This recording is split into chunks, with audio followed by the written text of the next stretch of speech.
Welcome back. So a music festival in Minneapolis this weekend has a pretty unique goal: celebrate Korean adoptees and help them connect to their culture.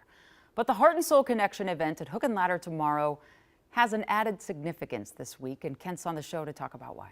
Well, Jenna, that significance came on Wednesday when the South Korean government apologized publicly for decades of adoption fraud. This happened after a Truth Commission found a pattern of falsified birth records and cover-ups by adoption agencies who they say sent babies abroad like luggage for profit for decades. More of those children were sent to Minnesota than any other state. So this week's news certainly hit home, and this weekend's event will too.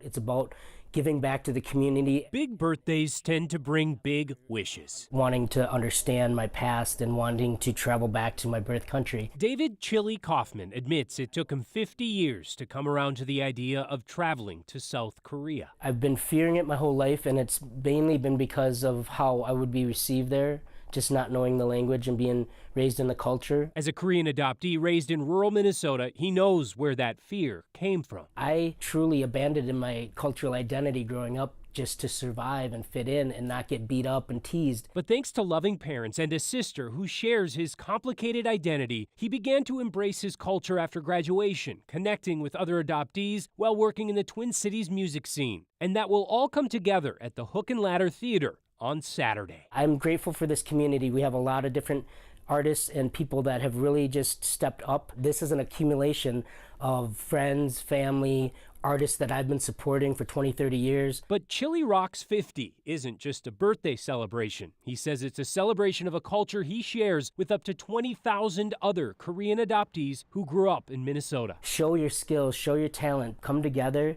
spread awareness, spread joy, spread light, collaborate on something that can really lift a community that needs help right now. When the Korean government admitted for the first time this week to widespread adoption fraud stemming from its rush to send children to America and Europe, it's deep, and David's party took on new meaning. I get emotional because I see so many people struggling that never got seen, never got heard.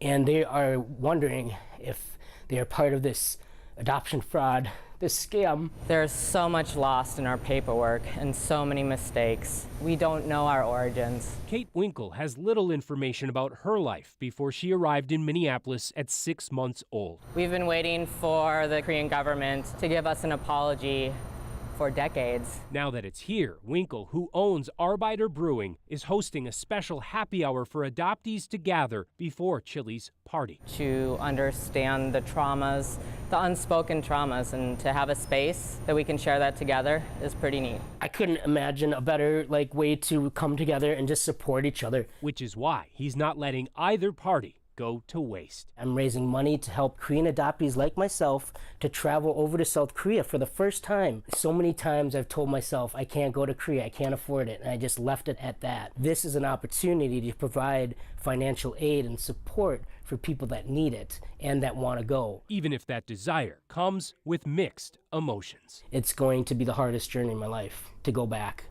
I've been fearing it for 50 years, so it's time to end those fears and start the healing. I know that the adoptees are being celebrated at this event, but I'm sure everybody is welcome, and maybe those that choose to go are there to support them too. Yeah, absolutely, Jana. There will be music, art, and a silent auction starting at 7 tomorrow night at the Hook and Ladder. The happy hour is geared more toward adoptees, and it runs from 5 to 7 at Arbeiter next door. And I mean, what an incredible event.